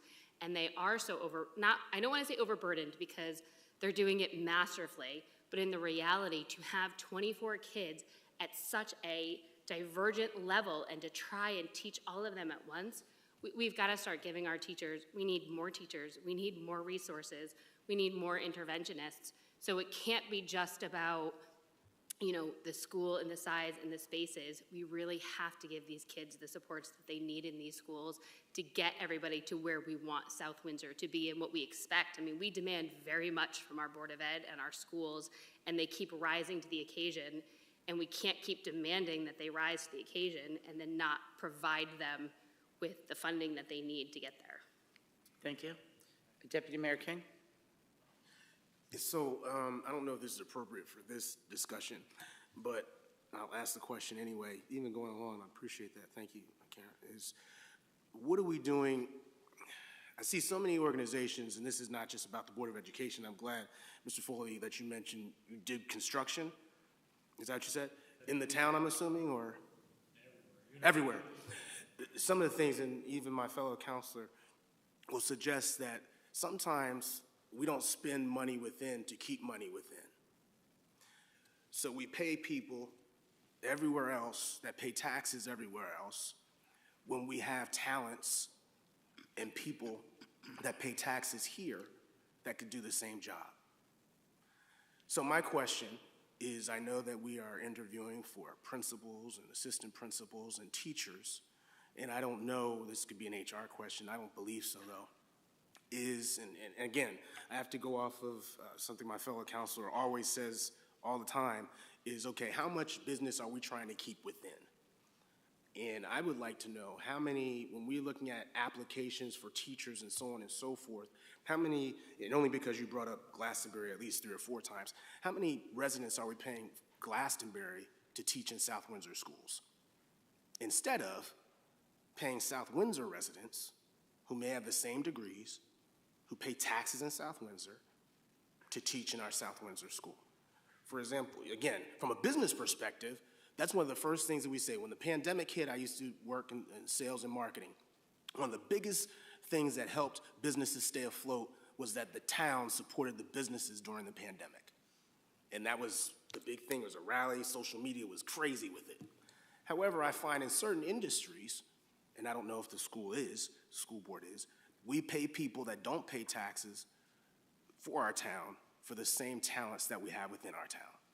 And so I'd like to know from our Board of Ed, how many of these applications that we're getting are we because I know of two, matter of fact, because people know that I'm the deputy mayor here, that said, hey, Stephen, I live in West Hartford, but I was wondering, I have an application for the assistant principal job. I have an application for this or that, and I was wondering if you can put in a good word for me.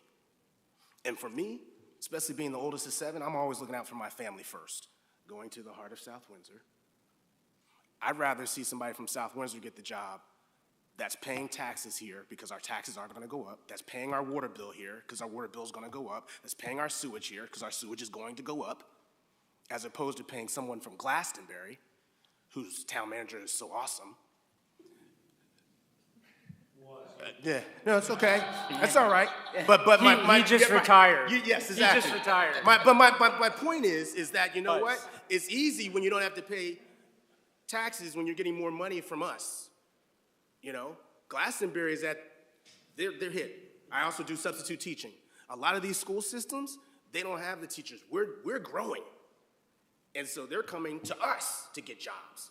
And so I'm just wondering, is there a way to pay the people within our town for the same jobs that we're paying those who don't pay the taxes for our town? Because we're paying for those individuals. And I don't know the answer to that. Well, but may that's I just jump something. in very quickly? Yeah, yeah. Because I was actually surprised in the elementary schools how many teachers are residents. Okay. My son's current teacher lives in town. Yep.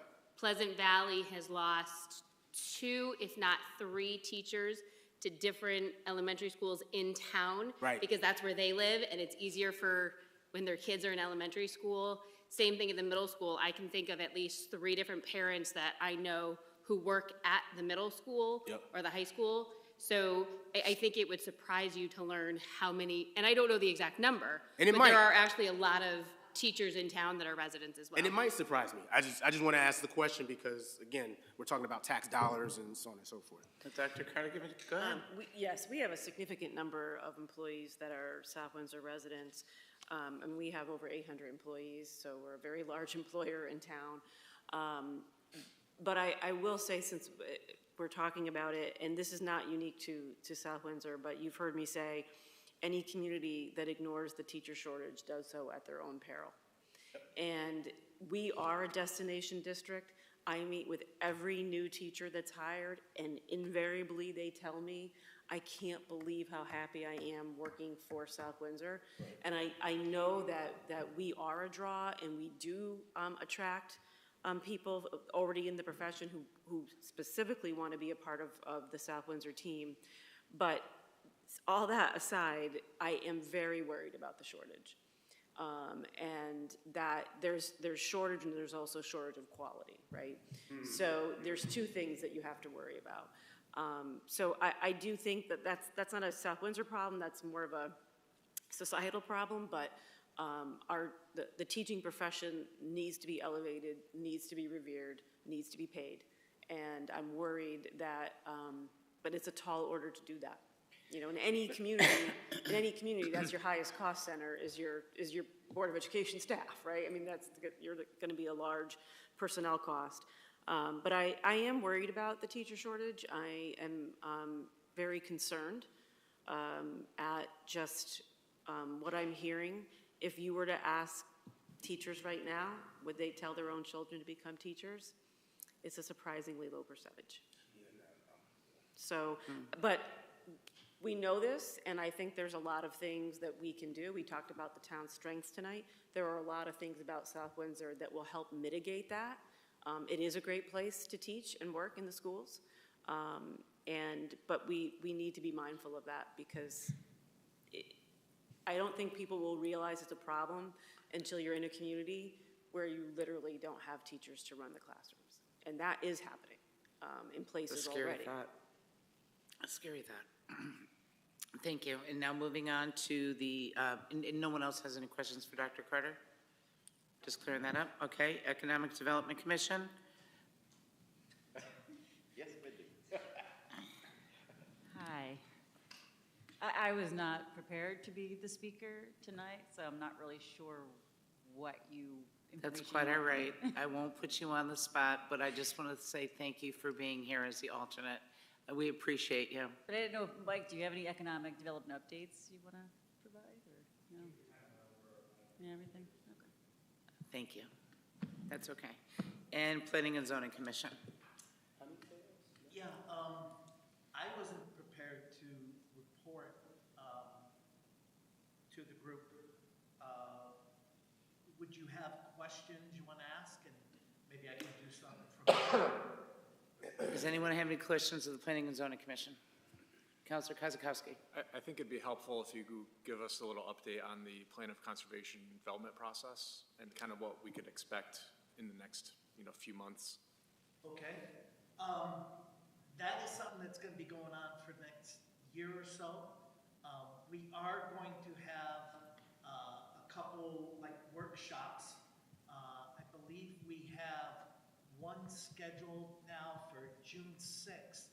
And it'll be good to get these things out on the web, maybe even on the electronic boards that are at the fire department and at the town hall or the EOC to publish and get people to attend these events. The one on June 6th, I believe, is going to be at the community center.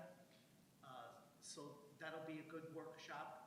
And we'll get all the information out for those in advance. I know staff has been working on updating the website specifically towards the Plan of Conservation and Development. And on that, it will also have a timeline of what's going to happen when. So people, because what happens a lot of times, this plan goes out over 18 months. And when we get to a certain part, we have a public hearing, people say, oh, why you gotta have that at this time? They're doing it to keep people away. No, we want as much input as possible because that's where we learn, that's what we educate us on what the needs are and what the thoughts are of the public. This plan is for the public, so we're looking for as much input as possible. So when that link goes live for that part of the plan, I encourage all the residents and all the people on commissions to get involved and know what's going on with the time frame, timeline, whatever you want to call it, for the activities for planning and zoning, plan of conservation and development. And staff can put on our website when your workshop is going to happen and your work session is going to happen, so staff can take care of that for you. Yeah, that's in the works right now. They're already planning on doing that. And on the electronic boards, they can take care of that too. In fact, at our meeting on Tuesday night, Caitlin, who is leaving, gave us a small presentation along with Michelle about our plan and where we're going and that link coming live. And she'll be making us aware of when it comes live, and then we'll get that out to the public. Did you just say Caitlin, who is leaving? Yes. Leaving, leaving planning and zoning as a secretary or leaving the town as an employee? She's resigned and she's leaving the town of the. All of the above? Yes. Okay. Yeah, and I think that goes following in suit with a lot of the conversations we've had at the council level where we are seeing our employees getting poached by other employers. Yes, other towns, yes. I know she's leaving for a fairly significant pay increase, so. Okay. Any other comments? Any questions? Yes. Yes, Councilor Lydecker. So this is going to be a kind of loaded question, and I understand going into it. We do talk about how more redevelopment or more development of businesses in town could theoretically take some of the pressure off of homeowners with regards to taxes. And I guess it's really more of a general question, but I'm going to use some specific examples, and that's where it's going to get loaded. What goes into approving or denying businesses that could be beneficial to town? Case in point, educational play care. It's a good business. We had a need for it. We were overrun with daycares. It was denied. We got sued. We paid a lot of money in town attorney fees, and it got built. And they are now a good revenue source in town, including taxes. Or something like Geisler's, where there's a lot of issues going on. It's, once again, we're expending attorney fees, kind of dealing with this issue, but if that could be a redevelopment there, that could be a good tax revenue base. So, but then Aldi's and Costco both seem to get built without many issues or hiccups. So can you just give me, because I don't know much about planning and zoning, kind of a general understanding as to how the process goes and what gets built and what doesn't when we're trying to determine how we can have businesses take some of the tax load off of homeowners? Yeah, and I'll go to your first example, educational play care. Every commission member who was seated there believed that was a good application for any place else in town. But it being in the location that it was, a lot of the commissioners felt that location was unsafe. And we're looking at the health and safety of the kids and the parents who would be going to that location. And there were a couple things that we could have done better that might have had a different outcome with the lawsuit that happened there. And we learned from that. And one of the things that did come up that we didn't have control over after the lawsuit and the judge's decision were the line of sights. And there were things that were corrected with the signalization of the intersections that did correct a lot of the traffic issues that existed in that area. Backups of like 30, 40 cars when there shouldn't have been. And as commissioners, some of us saw that as adding that particular location, adding to the problem. And one of the fixes with the signalization actually created the need for longer visual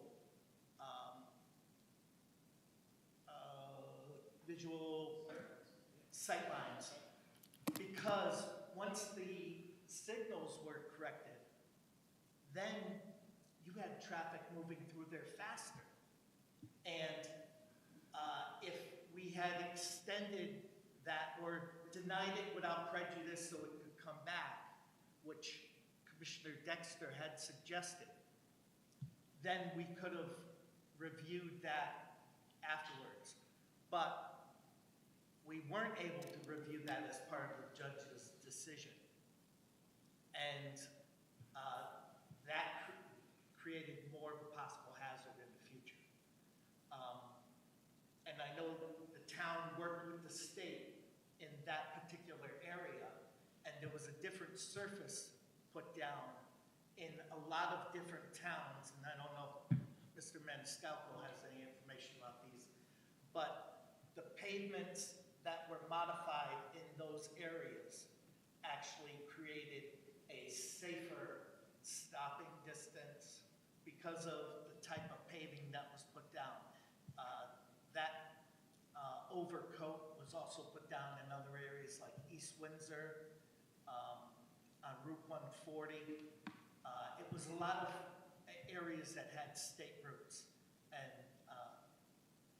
that was one of the ways that it was made a little safer. Truth be told, there haven't been any major accidents there. I know at the intersection, 100 yards down the road, there was a major one. But that didn't have to do with educational play care. It just had to do with the intersection. So we try to learn from everything. If you want, the Geislers is still something that's ongoing right now that we're working to resolve. And so I'm asking more generally. So what I'm hearing you say is health and safety was kind of a factor for that one. But, I mean, health and safety doesn't, I don't think necessarily comes into play with something like Aldi's. So what are the requirements, I guess, of being, and I don't want to say we're not business friendly, but what are the requirements to bring in development and to make development more accessible here in town appropriately? Like, I mean, we've heard from our residents, they don't want the warehouses, but the Aldi's, the banks, like, so how do we manage the regulations to be a little bit more business development or redevelopment friendly? Every application is unique to its location. You know, I'll say it again, square peg fits the square hole. We look at the regulations. If it falls within the guidelines of the regulations, and it's safe for the community, then it gets an approval. If there's And people forget, we did approve Geisler's. We can't talk about it because it's, through a lawsuit, but we did approve that. And you mentioned Aldi's, and use it as a glowing example, per se. But we've had major issues with Aldi's. It being a warehouse and them loading. We were told as commissioners, they can queue like 16 trucks in that driveway, and it'll never back up to Rye Street. But real life is, and I've talked with the police about it, and they've done what they can to try and curtail it. Those trucks have been backed up down the driveway, down Rye Street, all the way to Sullivan Avenue sometimes. And now, generally, this happens overnight. And it's when there's very few people on the roads. But there's a lot of people in town who work those shifts. And in the past, now I know it's been better the past, like, say, 3 months. But it's been an ongoing problem for 2 years at least, where these trucks backing up. And imagine your teenage kid driving, trying to get home to meet a curfew or something at night, or come home from his job, and he's facing a line of 20 tractor trailers that are not moving, and will not be moving for another half an hour, 45 minutes. How is that driver supposed to respond to that? So we've had a lot of issues with all these. You just don't see them. Okay. So are there different regulations for different areas of town? Because I think I just heard Kevin say, like, depending on the location. So if I wanted to build on Buckland versus Sullivan versus my street, LaFolle, different regulations apply to each different area? Zones, and that's what zoning is all about. A lot of these zones were created probably before I was born, in all honesty. So we're working with the existing regulations, and we've made a lot of changes to those regulations. But yes, there's different areas that allow different uses, and that's all in our regulations. It's about a book that's about 3/4 of an inch thick. And is that what the plan, going back to Councilor Kozakowski, is that kind of what the plan of conservation and development will address? Or is that something separate? The changes you guys are making to the regulations are separate and apart from the conservation development? That's more of just what we want the town to look like in 10 years? Right. The changes that we made are something that we didn't feel we could wait for the plan of conservation and development. So the plan of conservation and development is supposed to help guide us for like the next 10 years. Thank you so much. Thank you, Councilor Leddecker. Does anyone have any questions for planning and zoning? Yeah. And budget related or anything like that? Go ahead. I actually had a comment to add on, not to this, but to planning and zoning and more of the terms of, a report of what's going on. One of the big things that did just happen is, we are finally outside of the residential moratorium. I know it doesn't necessarily relate to the budget, but I'm talking about this because in now that we're out of the moratorium, we have the potential to add to the tax base through that matter. But yeah, we finally passed our new regulations over a year-long moratorium. So I think that I just wanted to talk about that very quickly because for us, it's very important that we're finally out of it. Yeah, I just wanted to share that very quickly. And thank you for all your hard work for updating your regulations and all the work that you've put in for the zoning regulations. I can't even say the word. And I'd just like to wrap it up now if we could and go to an adjournment. However, I'd like to say that, we have many bits and pieces fragmented. Many years ago, I said how we were fragmented. When I was sitting on the council, we have the plans of conservation development. We have the town strategic plan. We have the Board of Education strategic plan. We have capital projects. We have planning and zoning, a lot of fragmented pieces. So the cohesive plan is here in this room for us to come together, to share, to talk, to point out POCD, 10-year plan. Board of Education, 10-year plan. Strategic planning, 10-year plan. So let's bring it all together because I know everyone sitting in this room has the same thoughts and the same ideas on making our community a great place to live, better than what we are now, and to do what we have to do to make that happen and bring everything together. So I just want to say thank you once again for everyone's participation and have the understanding of an open mind, and we'll come together again in quarterly, 4 months from now. And if anyone has any questions or ideas or suggestions or anything that may come up, please contact me or Mr. Maniscalco or the chairs of each of these boards that are sitting here and commissions that are sitting here, and share your thoughts and ideas and concerns. Appreciate every one of you. Motion to adjourn? Second? All those in favor? Aye. Thank you, everyone.